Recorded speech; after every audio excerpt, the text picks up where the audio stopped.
अपने आशीर्वचनों से हमें संबोधित करें।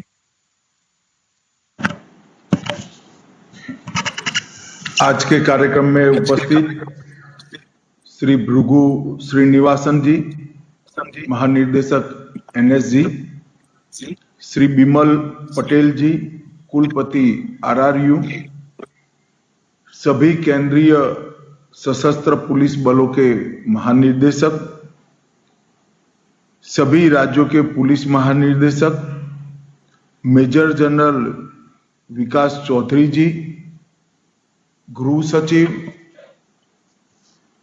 डीआईबी और उपस्थित सभी अधिकारीगण, आज मेरे लिए अत्यंत हर्ष का विषय है कि आभासी तरीके से वर्चुअली एनआईडीएमएस का आज लोकार्पण हो रहा है। निश्चित रूप से ये प्रणाली से आने वाले दिनों में देश में आतंकवादी घटनाओं का, चाहे वो किसी भी प्रकार की आतंकवादी घटना हो, जहां पर विस्फोटक का उपयोग हुआ है, विस्फोट हुआ है, आईईडी का उपयोग हुआ है, वो सभी के इन्वेस्टिगेशन करते हुए एनालिसिस के लिए और आने वाले दिनों में बचावात्मक उपाय करने के लिए भी ये डेटा एक प्रकार से नए कवच का काम करेगा, इसका मुझे विश्वास है। गृह विभाग ने विगत वर्षों में अनेक प्रकार के डेटा सृजित भी किए हैं और अब अलग अलग साइलोज में पड़े हुए वो डेटा एक दूसरे के साथ बात कर पाए, इस प्रकार का और उनके विश्लेषण के लिए आर्टिफिशियल इंटेलिजेंस का उपयोग कर एक सॉफ्टवेयर बनाने का भी हम प्रयास कर रहे हैं। मुझे विश्वास है कि एनआईडीएमएस का ये जो आज शुरुआत हो रही है, उससे ये प्रक्रिया में गति आएगी और देश को आतंकवाद से सुरक्षित बनाने में एक महत्वपूर्ण पड़ाव हम पार कर पाएंगे। एनएसजी हमारे देश की आंतरिक सुरक्षा का एक मजबूत स्तंभ है। एनएसजी के जवानों की वीरता, अद्वितीय कौशल और समर्पण एक प्रकार से हमारे देश के नागरिकों को चैन की नींद सोने का एक कारण बनी हुई है। कहीं पर भी हमला होता हो, उसका सटीक जवाब देना हो, एंटी हाईजैक ऑपरेशंस के लिए निरंतर तैयारी कर अपनी फोर्स को चुस्त दुरुस्त रखना हो, बम डिस्पोजल के ऑपरेशन हो, हर चुनौती में एनएसजी ने परफॉर्म भी किया है और परिणाम भी लाए हैं। आज एनआईडीएमएस की शुरुआत हो रही है। इससे एक प्रकार से एनआईए, देश भर की एटीएस और देश भर की पुलिस और सभी सीएपीएफ, इस सभी को एक बृहद प्रकार का डेटा ऑनलाइन उपलब्ध होगा जो 2 वे होगा। कोई भी जगह पे हुए विस्फोट को आप ये डेटा के अंदर, डेटा स्टोरेज के अंदर इंक्लूड भी कर पाएंगे और डेटा का उपयोग कर हर राज्य में कहीं पर भी जरूरत पड़े, इसके इन्वेस्टिगेशन के लिए भी यहां से अनेक प्रकार के गाइडेंस मिलेंगे, प्रोसिक्यूशन तक के गाइडेंस मिलेंगे। एनएसजी के पास जो डेटाबेस है बम विस्फोटों का, उसमें 1999 से सभी बम संबंधी डेटा यहां पर उपलब्ध है और अब इसकी पैटर्न, इसकी एमओ और आने वाले दिनों में उपयोग में लिए गए विस्फोटक के गुणात्मक विश्लेषण को भी ये डेटा से देश भर की पुलिस उपलब्ध कर पाएगी। घटनाओं की आपसी लिंकिंग एमओ के आधार पर, सर्किट पद्धति के आधार पर और समग्र प्रवृत्तियों को उसके ट्रेंड से समझने में इससे एक बहुत बड़ी सहायता मिलेगी।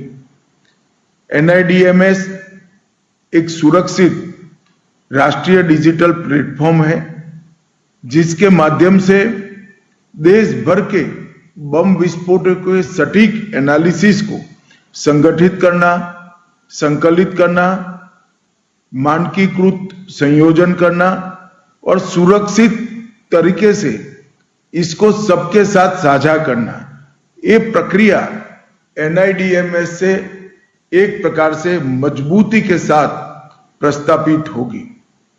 ये प्लेटफॉर्म आने से जो अनेक प्रकार के डेटा अलग अलग केस की फाइलों में पड़े हैं, वो डेटा अब एक क्लिक पर हमारी इन्वेस्टिगेशन एजेंसियों को और एंटी टेरर ऑर्गेनाइजेशन देश में जितने भी हैं, चाहे राज्य सरकार के हैं चाहे केंद्र सरकार के, उसको उपलब्ध हो जाएगी। इसको 3 प्रकार से हमारे देश की आंतरिक सुरक्षा के पूरे तंत्र को फायदा होने की संभावना है।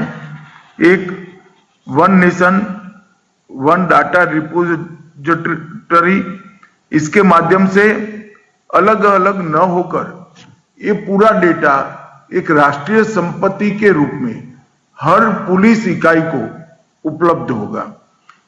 इससे अभियोजन की गति और गुणवत्ता दोनों में बहुत अच्छा बदलाव आएगा, पॉजिटिव बदलाव आएगा। हम इस पर से पैटर्न को भी पकड़ पाएंगे और पैटर्न पकड़ने से वैज्ञानिक साक्ष्य अभियोजन रख पाएगा। और तीसरा, अंतर एजेंसी समन्वय भी बहुत अच्छे तरीके से होगा। सही सूचना सही समय पर और सही जगह पर पहुंचाने का ये एक प्रकार से बहुत अच्छा प्रयास होगा। मित्रों, एनएसजी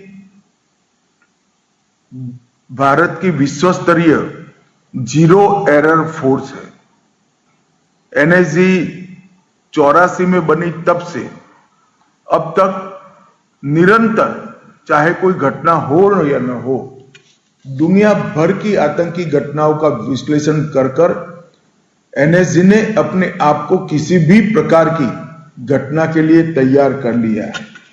आतंकरोधी गतिविधियां, विमान हाईजैक रोधी अभियान, बम को निष्क्रिय करने की एक सुंदर प्रणाली और अब इसका डेटा सभी एजेंसियों के साथ साझा करने का प्लेटफॉर्म बनाना, ये बहुत महत्वपूर्ण कार्य एनएसजी कर रही है।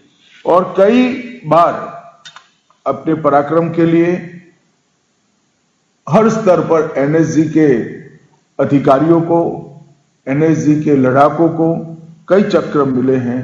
3 अशोक चक्र, 2 कीर्ति चक्र, 3 शौर्य चक्र, 10 पुलिस पदक और 44 सेना पदक से हमने अलग अलग समय पर घटनाओं में वीरता दिखाने के लिए एनएसजी के ऑफिसर्स और जवानों को सम्मानित किया जा चुका है। ये 4 दशक में हमने लगातार बदलते परिदृश्य के साथ साथ एनएसजी को बदलने की भी प्रक्रिया जारी रखी है। एनएसजी के क्षेत्रीय अब अलग अलग हिस्सों में कार्यरत है। मुंबई, चेन्नई, कोलकाता, हैदराबाद, अहमदाबाद और अब अयोध्या में भी एक नया हब बन रहा है। इससे एनएसजी की पहुंचने की जो समय की मर्यादा थी, इसको काफी हद तक हम कंट्रोल करने में सफल हो गए। ये सभी हब एक्टिव होने के बाद, अयोध्या का हब एक्टिव होने के बाद, देश के किसी भी कोने में 1-1.5 घंटे में ही एनएसजी आपात स्थिति में पहुंच सकती है। दिल्ली में स्पेशल एक्शन ग्रुप्स हैं जो काउंटर टेररिज्म और एंटी हाईजैकिंग ग्रुप के रूप में प्रस्तापित किए गए हैं। एक प्रकार से 365 दिन 24 घंटे एनएसजी ऑन टोज रहती है और इसका फायदा निश्चित रूप से देश को हुआ है। विगत 6 साल में नरेंद्र मोदी जी की सरकार बनने के बाद जो लगातार प्रयास 14 से शुरू हुए, इसमें विगत 6 साल में हमने अनेक प्रकार के डेटा जनरेट कर एकत्रित करने का काम किया है। लगभग देश के 100% police station 17,741 police station CCTNS से जुड़े हुए हैं। उनका ऑनलाइन डेटा उपलब्ध हो जाता है। ICJS 2 one data one entry के सिद्धांत पर next step data sharing system के रूप में उभर रहा है। 22,000 अदालतें ई प्रिजन के माध्यम से लगभग 2 करोड़ 20 लाख कैदियों का डेटा, ई प्रोसिक्यूशन के माध्यम से 2 करोड़ अभियोजनों का डेटा, ई फॉरेंसिक के माध्यम से 31 लाख सैंपल्स का रिजल्ट, क्राइमेक के 24 लाख अलर्ट और नफीस के माध्यम से 1 करोड़ 21 लाख फिंगरप्रिंट का रिकॉर्ड आज 1 क्लिक पर उपलब्ध है। अब इसमें NIDMS भी शामिल हो जाएगी। आने वाले दिनों में जब ये सभी डेटा एक दूसरे के साथ बात भी करेंगे और अनेक प्रकार के विश्लेषण इसमें से आर्टिफिशियल इंटेलिजेंस के माध्यम से हम कर पाएंगे, तब निश्चित रूप से हमारी सुरक्षा ग्रिड मजबूत होगी। मैं फिर से एक बार NSG को, राष्ट्रीय रक्षा शक्ति यूनिवर्सिटी को बहुत बहुत बधाई देना चाहता हूं कि आज जो शुरुआत हो रही है ये हमें देश को सुरक्षित रखने में आने वाले दिनों में बहुत मदद रूप होगी, इसका मुझे विश्वास है। अंत में सभी को बहुत बहुत बधाई और धन्यवाद।